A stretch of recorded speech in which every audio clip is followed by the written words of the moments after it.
The scent of burnt sugar still lingered in the air, a sickeningly sweet reminder of the celebratory cake they had just cut.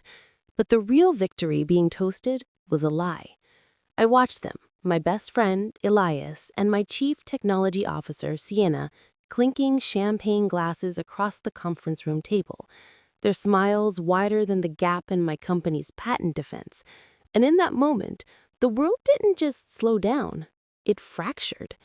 The entire framework of my reality collapsed into a single, horrifying truth.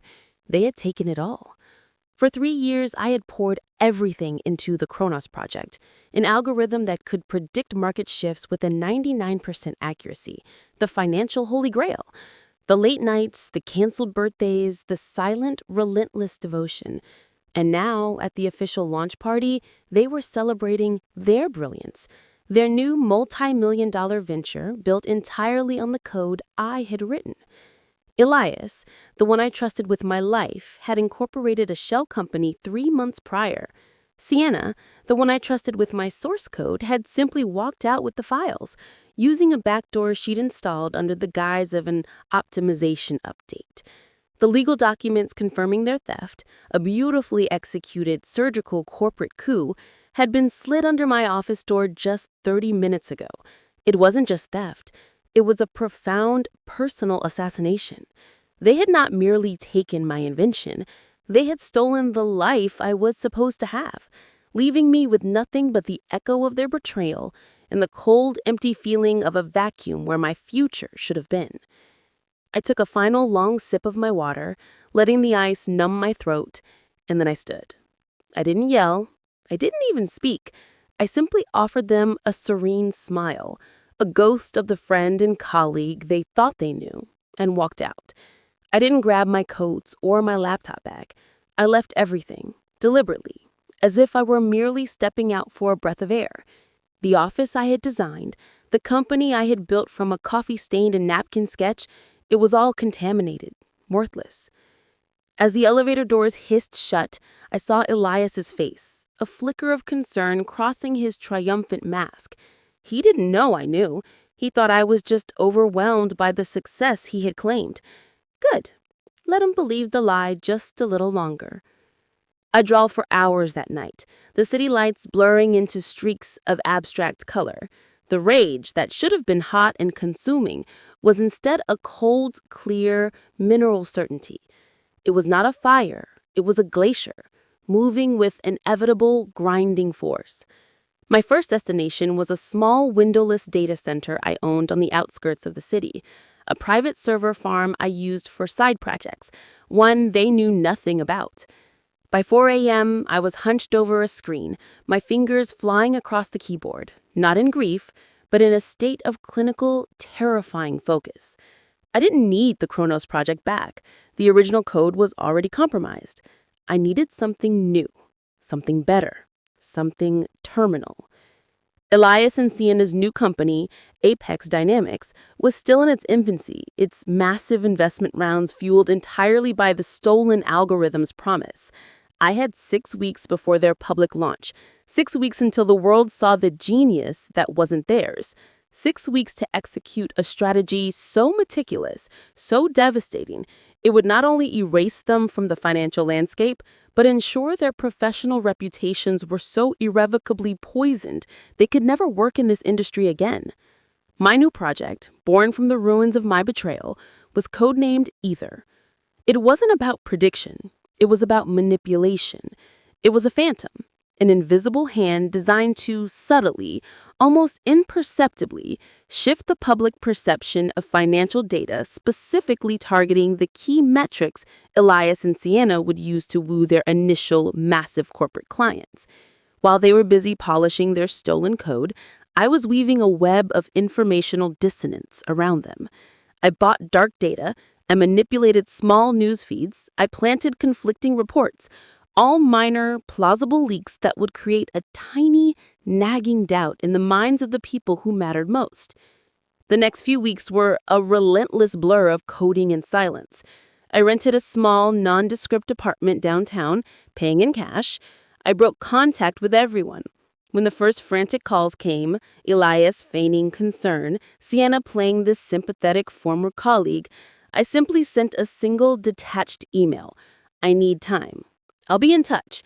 It was the perfect mid-story tension hook, a promise of return, yet a refusal to engage, keeping them off balance, wondering if their perfect crime was truly safe. The initial phase was subtle and entirely external. Apex Dynamics announced their first major investment, a $50 million infusion from a venerable hedge fund. The following morning, a seemingly random, statistically irrelevant article appeared in a low-tier financial blog questioning the hedge fund's due diligence history. A day later, an anonymous, highly regarded poster on a private investment forum ran a complex simulation suggesting a slight yet critical flaw in the concept of high-frequency predictive trading.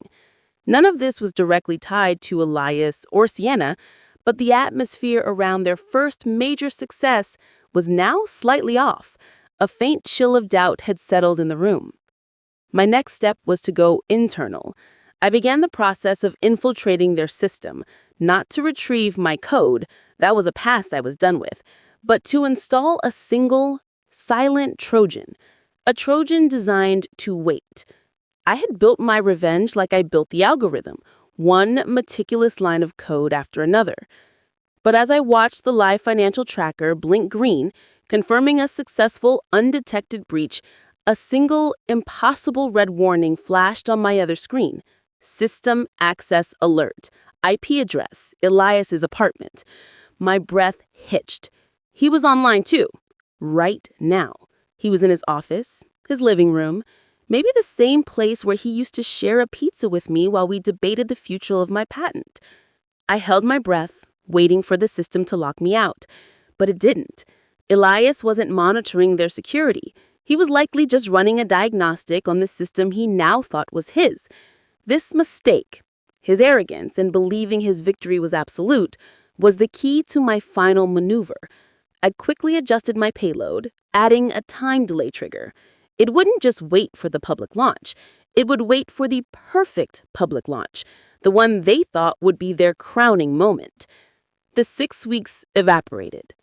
The day of the Apex Dynamics global public launch arrived. The event was held in the city's largest convention hall, a spectacle of glass, steel, and a crowd of over 1,000 of the world's most powerful investors, journalists, and potential clients. Elias and Sienna were the headliners, the new titans of tech. I, Kaelen Varrick, was nowhere on the guest list. But I was there.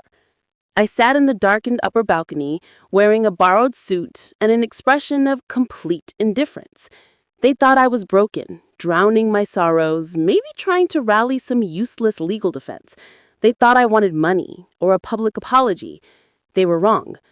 As I watched the giant LED screen on the stage warm up for the launch presentation, I reached into my coat pocket and felt the cool, smooth metal of the remote trigger. Elias stepped onto the stage, beaming under the spotlights, Sienna at his side, her chin held up with practiced confidence. He began his speech, the familiar, smooth cadence of a born salesman, talking about vision and integrity, words that tasted like ash in my mouth. This was the curiosity cliff, the moment where they stood triumphant and I, the unseen protagonist, held the final, irreversible power. They had stolen my future. I was about to delete their past. Elias introduced a video. Montage, a dramatic, sweeping overview of the Apex philosophy, followed by a live, real-time demonstration of the Chronos project, which they had renamed the Oracle. The crowd leaned forward. This was the moment of validation. The demonstration began perfectly, the algorithm predicting a micro-fluctuation in a major stock index seconds before it happened. The gasps of awe in the room were audible. Elias smiled, his eyes glinting with pure, unadulterated greed. "Ladies and gentlemen," he boomed, gesturing to the massive screen where my stolen code was running, "behold the power of the Oracle, a system built on trust, genius, and patented originality." That was my cue. The word patented was the final key. I pressed the trigger. The screen didn't crash. That would be too simple, too messy. Instead, the interface of the oracle simply froze for a beat, and then a new small window popped up on the bottom left corner, a plain gray text box. Inside, it was a single line of code, the copyright header from the very first file of the Chronos project, the line only I knew existed. It was my digital signature, time-stamped years before Elias or Sienna had even heard of the idea. C. 2022, Kaelen Varrick, all rights reserved, Chronos Alpha 1.0. It was visible for less than 3 seconds. The room was too large, the screen too bright for most of the audience to register it. But the journalists in the front row, the eagle-eyed investors, they saw it. A ripple of confusion, then frantic whispering, spread through the first few rows. Elias and Sienna hadn't even noticed. They were too busy basking in the success of the demonstration. Then the second stage of ether began. The screens behind them, which had been displaying charts and graphs, slowly, quietly began to change. Not to a destructive error message, but to something far more insidious. They began to display every single piece of communication that confirmed the betrayal. Not as a single dump, but perfectly synchronized to the cadence of Elias's speech. As he spoke the words, "This is about unprecedented transparency," a text message from Sienna to Elias flashed on the screen. "Kaelen's distracted with the funding round. I'm pulling the alpha files tonight, we're clear." When Elias mentioned the long, dedicated hours we put in, a screenshot of Elias transferring $50,000 from the new shell company to Sienna's personal account appeared, time-stamped the day after the theft. The effect was devastating. It wasn't a hack. It was a curated, cinematic reveal. The audience wasn't just watching a company implode, they were watching a movie about betrayal live and in high definition. The gasps turned to a roar, then a stunned, paralyzing silence. Elias stopped talking. He spun around to look at the screen, his face draining of all color, the slick corporate mask dissolving into a look of sheer, panicked horror. Sienna covered her mouth, a small, choked sound escaping her. My algorithm, Ether, hadn't just exposed them, it had narrated their entire crime for them. The financial world's greatest achievement was instantly redefined as its most spectacular act of fraud. I sat there until the moment security realized what was happening and rushed the stage.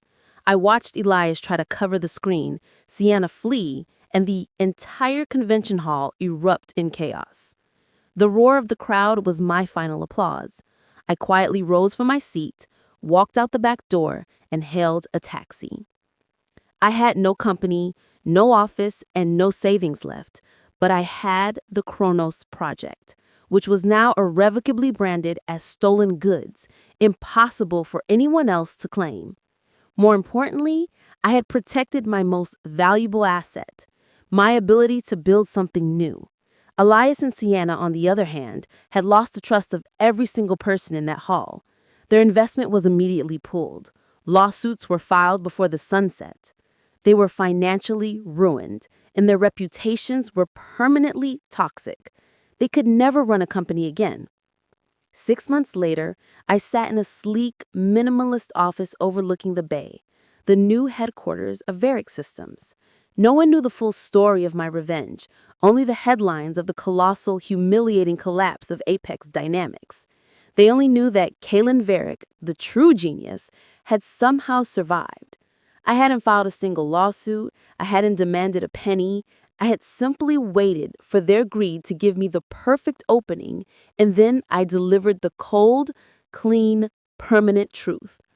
My new work wasn't about prediction or manipulation, it was about something far more valuable, building something that could never be stolen. I finished the final line of code for my new project, smiled, and then for the first time in a very long time, I took a real, deep breath. The scent of burnt sugar was finally gone.